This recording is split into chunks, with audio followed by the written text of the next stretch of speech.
flow of water in pipes is of immense practical significance in civil engineering. For example, drinking water. Water is conveyed from its source to water treatment plants and then to consumers through the distribution system in pressure pipes. There are two mathematical approaches of describing water flows. The first one is open channel flow and the next is pressure flow. These two approaches are totally different.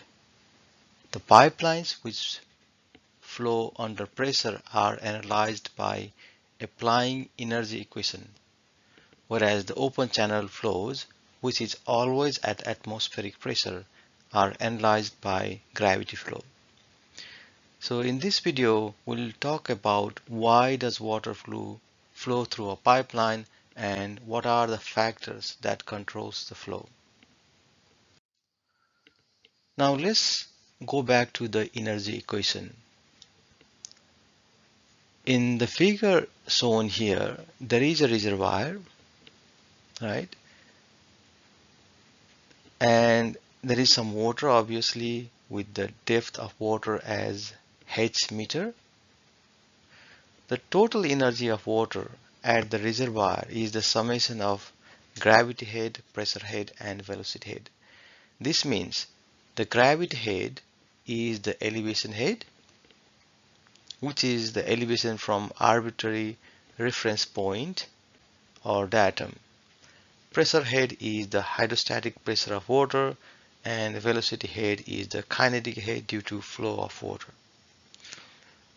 As water flows inside the pipe, the amount of gravity, pressure, and velocity head may change at sections depending on the elevation and the flow velocity at that section, but the total head should remain the same. So this is the fundamental energy equation, and in the analysis of pipe flows, we use this equation. It is also possible that pressure at some point can be negative. This means the pressure at that point is below the atmospheric pressure. We don't want the negative pressure in our system, but it is important to know that it is possible that negative pressure points can happen in our system. So we need to check our design and avoid that situation. To find out the possible negative pressure locations, we draw total head line and hydraulic red lines, so mainly the hydraulic red line.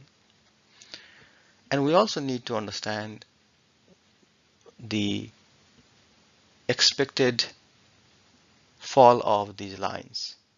The total head line always falls in the direction of flow. So if you look at the figure here, this is the total head line and it always falls in the direction of flow. Regardless of the ups and downs of the pressure pipeline, it always falls. And that is because there is always frictional head loss. Similarly, hydraulic grade line generally falls in the direction of flow.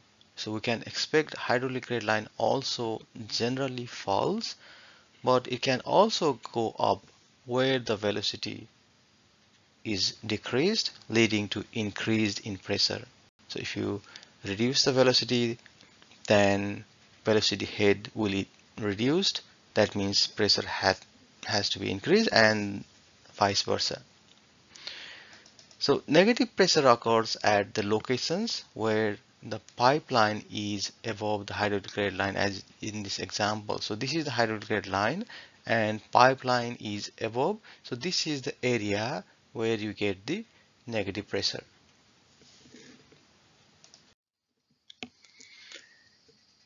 Energy grade line and hydraulic grade line defines the head of flow at any cross section. It is useful, as we have seen in the previous example, in design context because this allows us to visualize the pressure of the flow at any point in the pipeline. The example here shows the negative pressure location. Because the figure has both the pipeline, so this is the pipeline and the hydraulic rate line, we can easily identify the crossing of the hydraulic rate line by the pipeline, right? So at this point, this pipeline crossed the hydraulic rate line, and this location is our interest. This location will have negative pressure, which is not desirable in our system, so we need to realign our pipelines.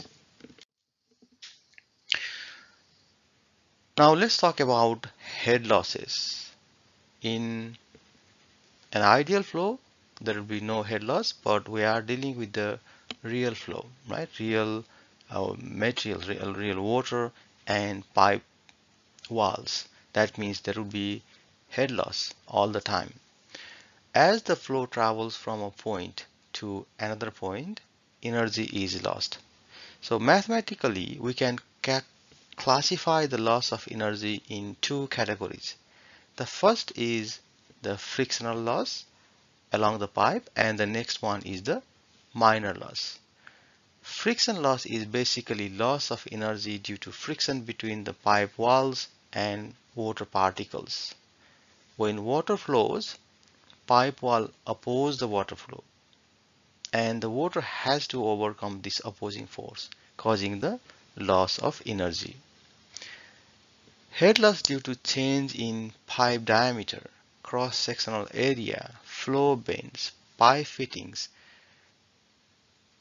This is called minor head loss. If there is a change in like the cross sections, if there is valves, then there will be some losses, and that loss of energy is called minor head loss. Frictional losses are generally quite large compared to minor losses. So generally the minor losses are neglected, especially in large pipes. However, that is not the case all the time. It is also possible in some cases minor losses are bigger than frictional losses, especially in the situations where the length of pipeline is small but there are many fittings, many bends, and many changes in the cross sections.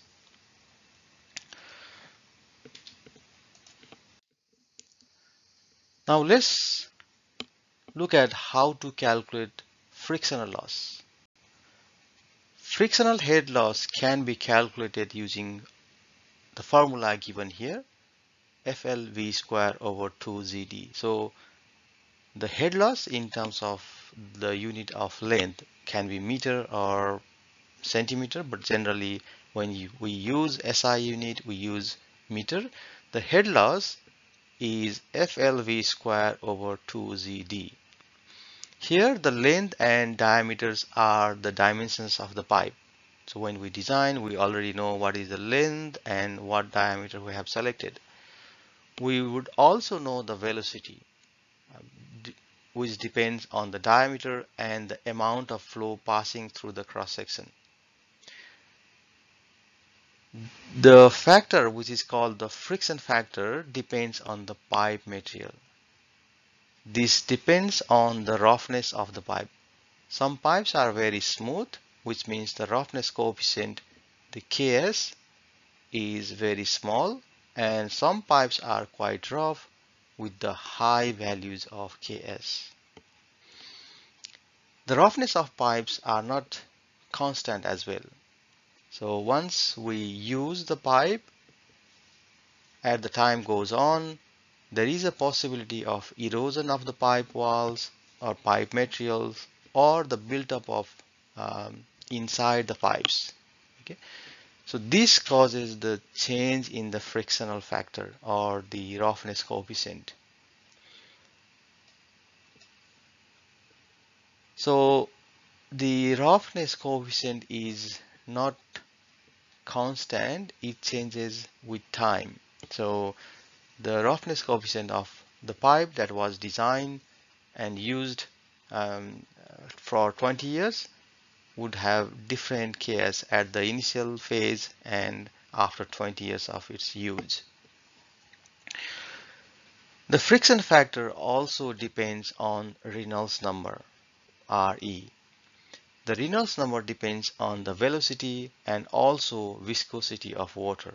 And this viscosity of water depends on the water temperature. But what at one particular temperature, the viscosity is constant. So the viscosity is more or less constant, especially when we design the drinking water system. We assume water temperature is nearly constant, which means the Reynolds number actually depends on the velocity of the flow and diameter of the pipe.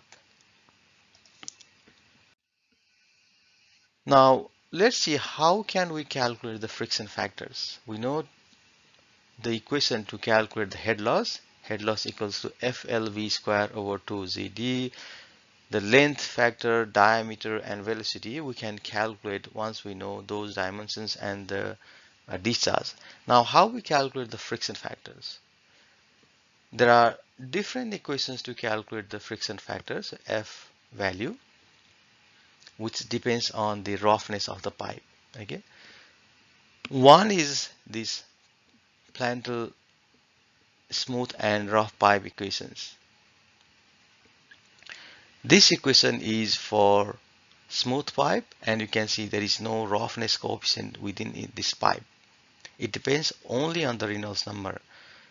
The rough pipe depends on this friction factor. This equation is not very accurate because it does not consider the effect of velocity and the Reynolds number. Okay, especially the rough pipe equation is not that much valid. So the Colebrook-White equation, this equation is applicable for both smooth and rough pipes, and this equation is considered to be the most accurate equation.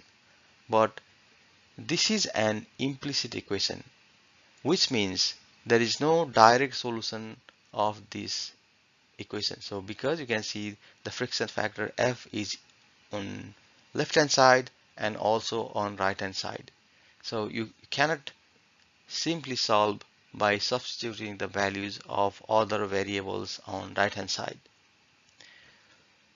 So to solve this, we need to use either some trial and error method or some kind of numerical technique. Moody's equation is another technique, and it has a diagram as well. So if we are solving for only one pipe, we can use Moody's equation as well.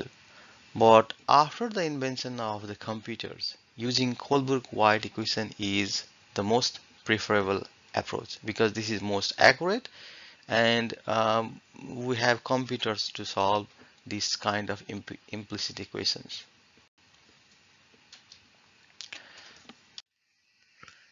Swamy-Jain equation is another equation which is explicit version of Colebrook-White equation.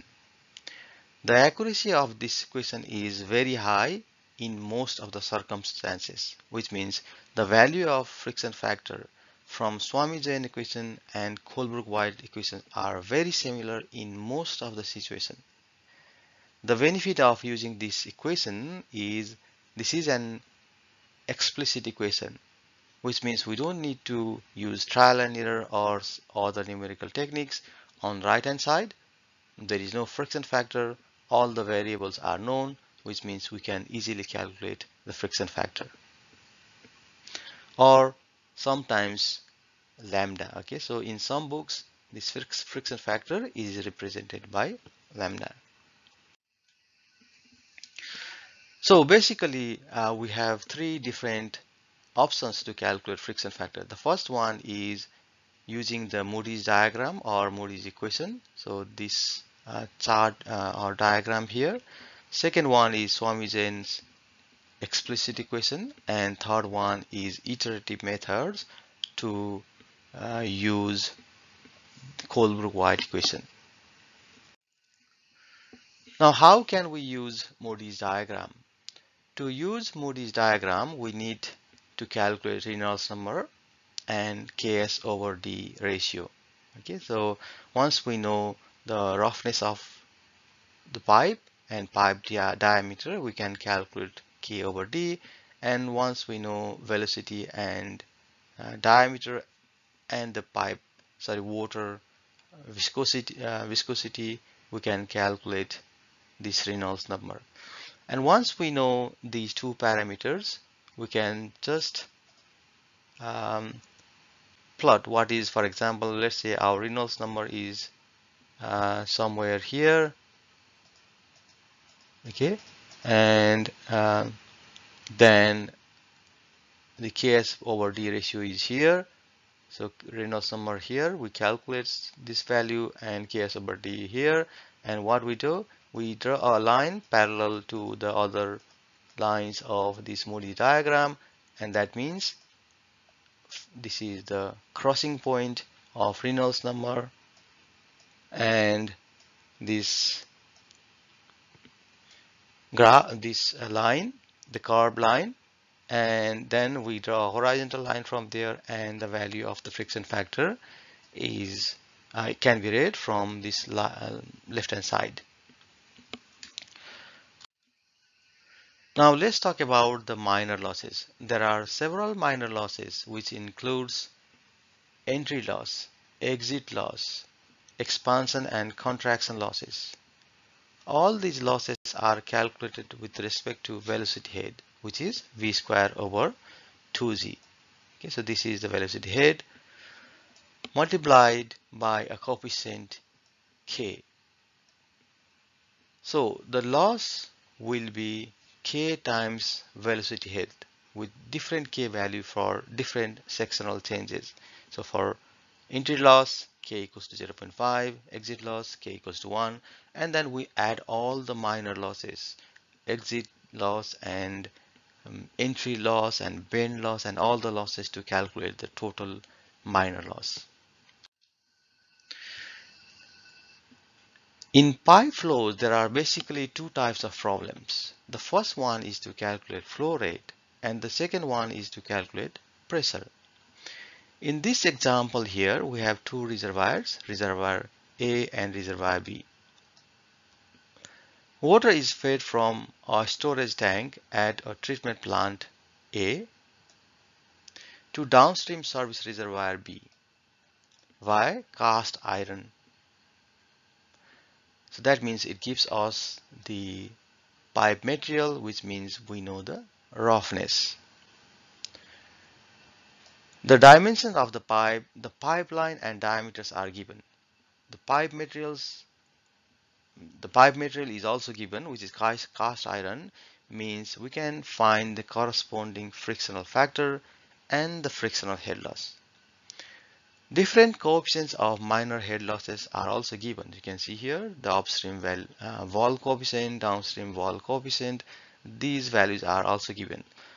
So in this example, we use energy equation to find the velocity, right? So we use the energy equation and we find the velocity because we know the pressure at both upstream and downstream, because we know the elevation head, and also the pressure at the reservoirs is known, and we calculate the velocity. And once we know the velocity, we can calculate the discharge. Q equals to A times velocity. Once we know the velocity from the energy equation, we can calculate the discharge, which is the variable we want to find out.